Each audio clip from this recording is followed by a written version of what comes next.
Olá, eu sou Janaína Spolidoro, especialista em neuroeducação e elaboradora profissional de material didático. E no vídeo de hoje a gente vai falar sobre um assunto que permeia aí a educação, desde a educação infantil até a pessoa ser adulta, gente. É uma coisa que se não dá na educação infantil, vai ficar essa lacuna assim para o resto da vida se ninguém perceber, que é a o repertório de alfabetização. Eu já ia falar da avaliação dele. Mas não se alfabetiza sem repertório de alfabetização, isso é um fato, tá? Não sou eu que estou falando, não é uma opinião, é uma coisa que foi comprovada, certo?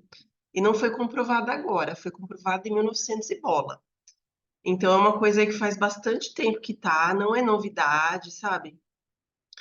Porque senão a pessoa tem a falsa impressão que eu estou trazendo uma novidade. Não é uma novidade, é uma coisa que já existia, muito antes de eu nascer, inclusive, e que deveria estar na faculdade de pedagogia, porém nem sempre está, né? Por isso é importante aí esse vídeo, que é o mesmo caso das metodologias ativas, que tem essa balela que é uma novidade, mas ela foi as metodologias ativas foram criadas em 1700 e alguma coisa.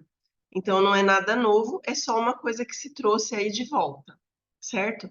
A diferença no caso das metodologias ativas, só por curiosidade, é que a gente utiliza outros recursos diferentes de 1700 e pouco, mas o procedimento é o mesmo, tá? Não se alfabetiza sem repertório de alfabetização.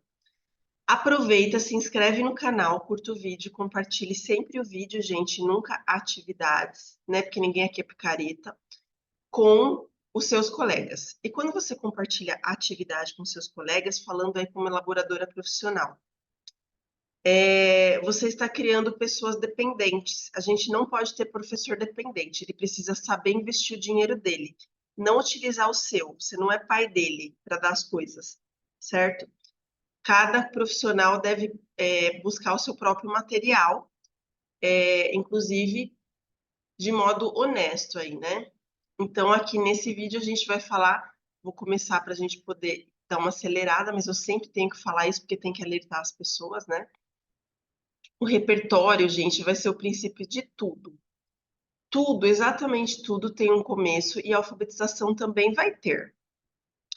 Nós criamos aqui no Grupo Sporidório de Educação, com todo o nosso expertise na coisa, eu tendo sido autora aí de livros de alfabetização,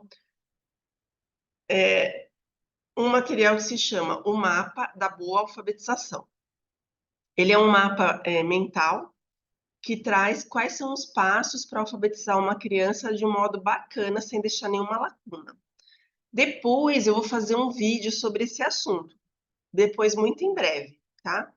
E daí você pode receber gratuitamente esse mapa. Então se inscreve no canal, porque daí você não perde o vídeo quando eu for disponibilizar ele aqui no canal, né? Por isso que é bacana você se inscrever, porque você não perde nem um pedacinho do nosso canal aí. Notem que o ponto de embarque aqui, ó, do mapa da boa alfabetização é o repertório de alfabetização. E depois do repertório é que vem os pré-requisitos, né? Porque os pré-requisitos já estão dentro da alfabetização. Mas o repertório, ele é uma lista de itens aí, elementos, que eu já vou explicar para vocês o que que é, depois eu vou mostrar exemplo. Um exemplo que a gente tem. Esses itens, eles são antes de começar a alfabetizar a criança. Então, aí, um período do zero, vamos dizer assim, até os 3, até os 2 é meio sensorial, então dos 2 até os 4, 5 anos. Mas nós temos, como eu falei, crianças de terceiro, quarto, quinto, nono ano, que tem itens faltando nesse repertório, que vai fazer com que eles tenham dificuldades severas na escola. Então, o que que seria esse repertório, gente? O repertório de alfabetização ele vai ser uma coleção de funções e habilidades pré-alfabetizadoras, né? Então, quer dizer, vem antes de a criança ser realmente alfabetizada, mas nada impede da gente trabalhar as que faltaram durante o processo. Então, se eu tenho uma sala, por exemplo, de terceiro ano, eu aplico essa avaliação, né? Porque a gente tem uma avaliação do repertório de alfabetização. Eu aplico lá uma avaliação do repertório de alfabetização. E eu percebo que da minha sala de 35 alunos, de terceiro ano, 5 deles não tem nem esquema corporal. E justamente são os alunos que têm dificuldade, eles não conseguem ler os textos, eles têm falhas graves na escrita, né? Então são alunos assim que eles já estão carregando isso desde antes de ser alfabetizado. O que que eu posso fazer? Lá na avaliação de repertório de alfabetização, eu posso olhar quais foram os itens que essas crianças não estão boas, né? Quais que são os itens que elas não conseguiram desenvolver. E eu posso trabalhar com joguinhos, ou eu posso trabalhar até em momentos de final de aula, sabe? Nos 5, 10 minutinhos finais, dar uma brincadeira que possa estimular aquilo. Porque como ele é pré-alfabetizador, ele vai fazer com que você conheça seu corpo, que é o modo pelo qual você aprende, né? Então, por isso que eles são pré-alfabetizadores. Vão levar o conhecimento do corpo. Eu já vou mostrar quais são essas funções também, tá? Segura aí, pega um papel que a gente vai trabalhar isso também. Vai trabalhar o conhecimento do corpo, vai promover aí uma abertura sensorial, porque uma criança, por exemplo, que ela desenha um bonequinho sem mão, ela não tem consciência da mão dela. Então, como que ela vai escrever corretamente, gente? Não tem como, é aquela criança que vai ter dificuldade até na escrita, assim, motora, né? Então, ela desenha a pessoa sem o nariz, ela desenha a pessoa sem a orelha. Então, essas peças faltando são peças que ela não tem consciência. Isso falando de esquema corporal. A gente tem outros itens aí na, na avaliação de repertório. E esse caso que eu contei de criança de terceiro ano sem esquema corporal é real, tá? Então, foi aplicado, a criança era de terceiro ano e ela não sabia meramente o esquema corporal. Ela estava num reforço escolar, né? E daí ela não tinha nem essa aprendizagem básica, quer dizer, ela não ia ser alfabetizada nunca se a professora de reforço não fosse responsável e não tivesse aplicado essa avaliação para ver o que estava faltando no aluno. E daí ele conseguiu andar, enfim, porque ela identificou quais eram os pontos aí cruciais para poder auxiliar na alfabetização. E além da abertura sensorial, a gente tem refinamento de pensamento, porque tem alguns itens no repertório que eles são de pensar. Então, a questão de quantidade, a questão de é, análise e síntese, alguns dos itens ali do repertório de alfabetização, eles vão ajudar no refinamento do pensamento. E isso vai fazer com que a criança consiga ter um raciocínio alfabetizador, uma vez que a alfabetização não é algo que a gente vem de fábrica, natural e biológica, é uma coisa acadêmica. Ele vai ser composto, né, esse repertório de alfabetização, ele é composto de 13 itens que são elementos essenciais a toda e qualquer forma de alfabetização. E o mais legal, gente, é que ele independe aí do idioma. Então, é o tipo de coisa que a gente pode trazer, porque ele é pré-alfabetizador. Não é igual, por exemplo, porque o Stanisla falou no livro dele, Neurônios da Leitura, que a melhor forma de alfabetizar é a X. Perfeito, só que a melhor forma de alfabetizar X é na França, que a língua é diferente. Então, essa fala do Stanisla não cabe no Brasil. Mas o repertório de alfabetização, por explorar o corpo, que é uma coisa biológica, ele vai servir para qualquer idioma. Então, se eu estou na China, ou se eu estou no Brasil, ou se eu estou no Canadá, o repertório vai ser o mesmo. Né? O que vai diferenciar vai ser o depois. Por isso que ele é o ponto de embarque, ele não é nem um pré-requisito para alfabetização no Brasil. E sem ele, você não faz mais nada. Ai, meu aluno está com dificuldade, porque não teve repertório de alfabetização. Os 13 itens são esses daí que eu vou colocar na tela. Eu não vou explicar todos aqui, tá? Porque vai ficar cansativo, enfim, né? Mas você pode anotar. Eu tô falando anotar em vez de tirar uma foto, porque quem precisa lembrar é você, não é o seu celular, né? Enfim, todo mundo sabe ou deveria saber que a escrita é a extensão da memória. Então, se você tira a foto, quem vai lembrar é o seu celular, não você.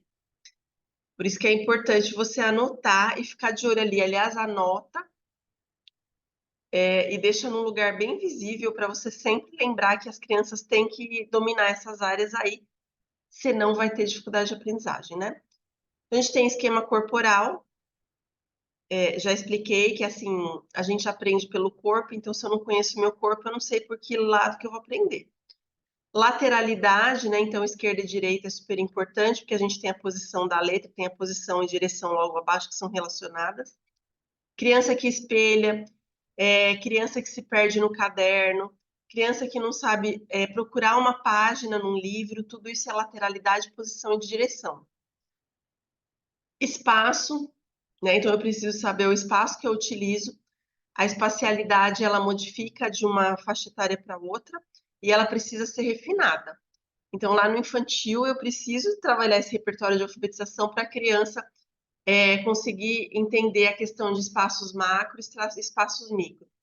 É aquela questão, por exemplo, quando você dá uma folha desse tamanho para a criança, ela desenha um negocinho lá no canto, e daí quando estava na sala de aula, nesse caso aí, o que eu fazia, gente? Eu pegava a folha, que estava quase toda em branca, só com um pedacinho de desenho no canto, eu punha a mão em cima da folha, do desenho da criança e mostrava. Falava, então, cadê o desenho? Para ela entender que ela tem o resto da folha, porque ela não tem questão de espacialidade, então ela precisa desenvolver isso por uma série de fatores que eu não vou explicar aqui para não ficar cansativo, né? Tem que ser um vídeo específico. Tem o tamanho maior, menor, o controle de letra, né? Quando eu coloco o título, eu tenho uma questão de espaço e tamanho diferente de quando eu não coloco. Coordenação motora fina, indispensável aí. Quantidade, ou até na hipótese de escrita, quando a criança começa a controlar a quantidade de letras, ela muda de hipótese. Então aí já fica bem evidente. Forma, a forma da letra, então eu preciso que meu cérebro se acostume com os formatos, para isso eu vou trabalhar também letras engrunhidas aí, juntinhas assim, depois separadas. Discriminação visual, que está ligada à forma, discriminação auditiva, que está ligada à escrita, verbalização de palavras, às vezes você dá uma figura querendo que a criança escreva boneca, ela acha que é uma menina, então é importante verbalizar.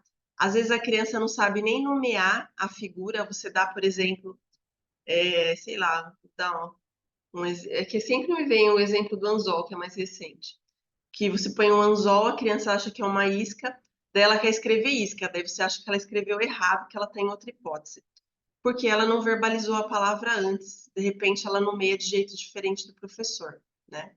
E a gente tem o refinamento do pensamento com análise e síntese. Porque para ser alfabetizado, você precisa analisar as palavras e sintetizar e vice-versa, né? É aquela questão de compor e decompor da matemática que tem influência na leitura em português, né? Então, eu vou compondo e decompondo palavras. Então, por exemplo, prato, eu tiro o R e fica o quê? Pato. Então, eu tenho uma análise e sintetizo tirando um elemento. Então, isso vai levar a criança também a ter um refinamento na alfabetização. Então, aqui a gente tem os 3 itens do repertório de alfabetização. E o que acontece se eu não dou esse repertório, gente? Naturalmente, a criança vai ter dificuldade na alfabetização e vai chegar uma falsa alfabetização ou uma alfabetização deficitária, que vai criar as seguintes situações. Crianças aí de terceiro, quarto, quinto, nono ano, que conseguem ler, mas não interpretam o que leram. A criança acabou de ler em voz alta, ou ela acabou de ouvir alguém falando, isso também acontece, e ela não consegue interpretar o que foi lido. Não consegue. Ela vai ser perita em copiar, só que ela não sabe resolver. Então, ela copia assim até mais rápido de quem resolve bem. Só que ela não sabe a resolução, porque ela não sabe nem ler o que está escrito ali, né? E se ela sabe ler, às vezes ela não sabe escrever autonomamente. Ela vai escrever sem regras e com muitos erros aí de ortografia, inclusive erros grotescos. Vai precisar de explicação várias vezes, porque ela não vai chegar num raciocínio acadêmico, ou seja, ela não entende a tarefa. Quando você precisa falar várias vezes para a sala o que é para fazer ou para um aluno, é porque esse aluno está com defasagem no repertório de alfabetização, né? Isso é uma coisa bastante grave e que precisa ser sanada. Não adianta passar pano por cima, sabe? Deixar passar, deixar para o próximo professor que não vai resolver nada. A responsabilidade é sua porque o aluno está na sua frente. E uma curiosidade, antes de eu passar para a próxima página, é que às vezes as pessoas têm uma tendência a dar sílabas, porque na época das cartilhas, aí Caminho Suave, onde está o patinho, era utilizada a questão de sílabas, porque é o que fica na memória, mesmo porque a sílaba usa demais da nossa memória de longo prazo, né? Então, o que fica de resquício da fase de alfabetização é isso. Mas o que dava certo na cartilha não era a sílaba, era que a cartilha trabalhava antes da sílaba o repertório de alfabetização. Então, se eu trabalho o repertório de alfabetização, o que eu vou fazer depois vai ter uma maior probabilidade de dar certo, que é o que eu falei nessa live que eu dei aí o ano passado. Vou deixar o link para vocês no final do vídeo, se eu conseguir, tá? Eu não sei se dá para deixar link de live, aquela televisãozinha, assista também, sabe? Vou tentar deixar lá. As cartilhas, elas acabavam dando esse resultado por causa do repertório. Então, logo que você começava a cartilha, tinha essas páginas, que nem essa daí que eu coloquei, que vai perguntar coisas do repertório, né? Então, o que está na esquerda, o que está na direita, qual que é grande, qual que é pequeno, quais são os itens de uma mesma categoria, qual que está virado para a direita, qual está para a esquerda, para traçar movimentos. Então, eram tarefinhas assim curtas, porque essa é a intenção do avaliação de repertório. E daí o professor, quando ele percebia que alguma criança tinha dificuldade, ele dava brincadeiras para poder sanar, porque o repertório é o conhecimento do corpo. Você faz primeiro no corpo para depois ver no papel se deu certo. Então você treina num canto e verifica no outro. Então esse repertório, gente, é o que fazia toda a diferença nas cartilhas, não era a cartilha em si, era o começo dela, que ela preparava o terreno para alfabetizar. Então, quando você dá o alicerce no prédio, ele levanta sem desabar. A mesma coisa fazia a cartilha, ela dava o alicerce do repertório, por isso que a alfabetização não desabava, né? Então, isso é bem importante ressaltar aqui, que não era o sistema silábico que dava certo, o método silábico. Era, aliás, é uma farsa dizer que o caminho suave era método silábico, porque ela não tem só isso, viu? Se você assistir a live, eu vou contar para vocês o que tem por trás. Era também o repertório de alfabetização, que dava essa base aí necessária. Bom, agora, como que você avalia ou conhece melhor esse repertório? Eu falei que eu ia dar um exemplo, né? A gente tem no site da loja um material inteiro voltado para o repertório, ele é super barato, acho que é R$ 15, alguma coisa desse tipo. Vou deixar o link aqui no resumo do vídeo, então você pode clicar e dar uma olhada, lá tem amostras para você olhar, tá? Como que é o negócio. Ele vai trazer esse material, avaliação do repertório de alfabetização. Ele vai trazer explicando cada um dos 3 itens, bem curtinho, gente, é uma coisa assim de um parágrafo. Então, esquema corporal você usa para pum. Lateralidade você usa para pum. E daí eu vou explicando, né? E tem uma ficha avaliativa também. Daí vai vir a avaliação que a gente sugere aqui no Grupo Polidoro, que você dê uma folha por dia, para a criança não ficar cansada. Porque quando a criança cansa da avaliação, ela não rende como ela deveria. Então, é legal, por exemplo, se a primeira lição do dia, ou a segunda, assim, no máximo, para as crianças estarem, assim, bem vivas para fazer, né? Bem, assim, acesas já para fazer a avaliação. Você pede para a criança fazer a primeira página, depois a segunda. Vai durar alguns dias, mas vai ter qualidade. E daí você vai poder identificar quais são as falhas que essa criança tem. Independe aí, como eu falei, pode ser usado na clínica, esse material, mas também pode ser usado na sala de aula. Ele é clínico institucional. Na questão institucional, você dá para a sala toda, né? Pode ser aplicado aí na sala toda. E, como eu falei, uma, no máximo 2 folhinhas por dia. Daí você recolhe e dá para perceber ali quais são as falhas. Daí você vai lá no glossário que tem no material. Ah, o meu aluno está com dificuldade em forma. Daí você vai ver o que a forma influencia, por que ele está com aquela dificuldade. E lembrando que aí do infantil até a faixa adulta, aí tem criança que vai ter dificuldade, é adulto que vai ter dificuldade nisso. E uma última informação, gente, para completar, naturalmente, isso deveria vir pronto da educação infantil, mas a gente sabe que a educação é deficitária desde a base até a faculdade no Brasil, né? Aliás, é um plano infalível aí do Brasil para que a gente não avance. Então, o repertório de alfabetização ele faz parte do trio de itens que deveriam ser obrigatórios, né? Eu ia falar são obrigatórios, mas não deveria ser. Às vezes a educação infantil ela se preocupa com a coisa X quando devia se preocupar com a coisa Y. E daí a criança chega mal preparada no primeiro ano, né? Porque educação infantil, gente, eles brincam mais, mas tem que ser uma brincadeira intencional do professor, porque a criança está ali para aprender, né? Então, o professor da educação infantil precisa conhecer a pirâmide de desenvolvimento humano, porque tem lá, com 3 anos, a criança precisa fazer X, Y, Z. Com 4 anos, a criança precisa fazer A, B e C. Então, tem o que precisa ser alcançado em cada faixa etária até os 6 anos de idade. Então, isso é essencial para um professor de educação infantil. Ele tem que dominar os processos piagetianos. Até já falei que no clube de membros nosso tem os processos piagetianos no curso de Introdução à Neuroeducação Matemática. Porque o Piaget fez isso dentro da matemática, mas é aplicado a outras matérias, tá? Até a vida aí. E a gente tem 7 processos piagetianos que devem ser cumpridos, que é para refinar o pensamento. Se a criança chega aos 7 anos sem eles, ela vai ter muita dificuldade no aprender. Por isso que é importante que professores de infantil, e no caso dos processos piagetianos, de 1º a 5º ano, conheçam. Né? Porque às vezes a criança não faz aquilo porque ela não conserva, porque ela não seria, ou porque ela não classifica.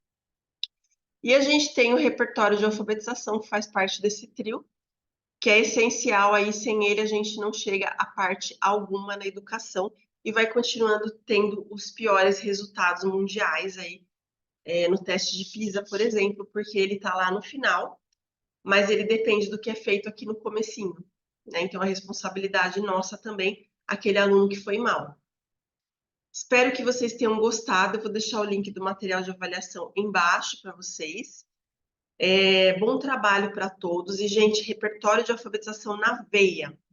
Divulguem o vídeo, porque é importante esse tema. E se vocês quiserem, podem assistir aí a live da cartilha para desmistificar algumas coisas que ficaram aí ao longo do tempo. Até mais e bom repertório para todos.